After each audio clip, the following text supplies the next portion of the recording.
Hello दोस्तों, welcome back to our channel. आज हम जानेंगे पेटीएम का लेटेस्ट न्यूज़ के बारे में। तो उससे पहले बेसिक कुछ डाटा देख लेंगे हम एनएससी वेबसाइट में। हमको आसानी होगा न्यूज़ को समझने के लिए। तो उससे पहले जिन लोगों ने अभी भी सब्सक्राइब नहीं किया, अभी मस्ट सब्सक्राइब कीजिए। और कुछ भी क्वेरीज है तो आप कमेंट डाउन कीजिए, बड़ा भाई या फिर छोटा भाई समझ के। मैं ऑलवेज अवेलेबल हूँ। तो लास्ट ट्रेडिंग सेशन में 2.11% का ग्रोथ देखने को मिला है। अभी करंट प्राइस कितना चल रहा है? 1341 का। तो अगर हम 1 ईयर का अगर ग्रोथ देखेंगे तो ये 800 के पास बहुत दिनों से, बहुत सालों से था। फिर एक न्यूज़ आया जिसके बाद ये पूरा अप ट्रेंड में पकड़ लिया। ठीक है। और अगर एनएससी का एक डाटा देखते तो 3 ईयर्स वाले 1.4x में बैठे हैं, 1 ईयर वाले 0.5% में बैठे हैं, 1 मंथ वाले प्रॉफिट में, 1 वीक वाले में प्रॉफिट में है।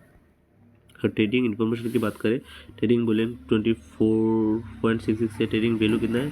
330 CR का है। मार्केट कैप 85 है। 52 हाई कितना है? तो 1381 है। और 52 लो कितना है? 651 है। तो ये ऑल टाइम हाई के पास जा रहा है। और पी तो एडजस्टेड पी बहुत ज़्यादा है। तो चलिए न्यूज़ के बारे में जानते हैं। जो मेजर न्यूज़ आरबीआई ने जो अप्रूव किया था, Reserve Bank of India granted final approval for Paytm subsidiary payment services to area operate regular payment service, जिसकी वजह से हुआ था।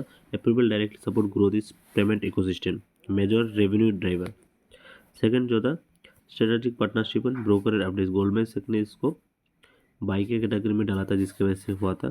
साथ में अर्निंग और प्रॉफिट सिग्नल में हुआ था, क्योंकि Q2 FY26 में प्रॉफिटेबिलिटी इंप्रूव हुआ है, जिसके कारण। अगर why Paytm shares fall, price has fallen, mutual fund retail investor execute जो पुराना वाला था, रेगुलेटरी एंड कंप्लायंस की वजह से हुआ था, पहले था जो न्यूज़। बाकी अगर इन शॉर्ट में हम अगर बात करें, अपसाइड आरबीआई लाइसेंस की वजह से मिला है गया है। ब्रोकर रेगुलेटरी ने इसको बाई कैटेगरी में डाला है। प्रोग्रेस रीचिंग मल्टीपल प्रोग्रेस हुआ है, जिसकी वजह से मल्टी ईयर 52 हाई की तरफ गया है। डाउनसाइड क्यों गया है? म्यूचुअल फंड जो पुराना वाला न्यूज़ था उस रीजन के गया था। अगर बुलिश का अगर डायरेक्ट अगर इन शॉर्ट में अगर सेंटीमेंट अगर याद रहे, regulatory clarity payment aggressive licence था। ठीक है। ऐसे इन शॉर्ट अगर चाहिए अगर वीडियो, तो जिन लोगों ने अभी भी सब्सक्राइब नहीं किया अभी सब्सक्राइब कीजिए। दोस्त समझो, बड़ा भाई समझो। बाकी कुछ भी क्वेरीज है तो आप कमेंट कीजिए, मैं ऑलवेज अवेलेबल हूँ आपका रिप्लाई देने के लिए। Thanks for watching.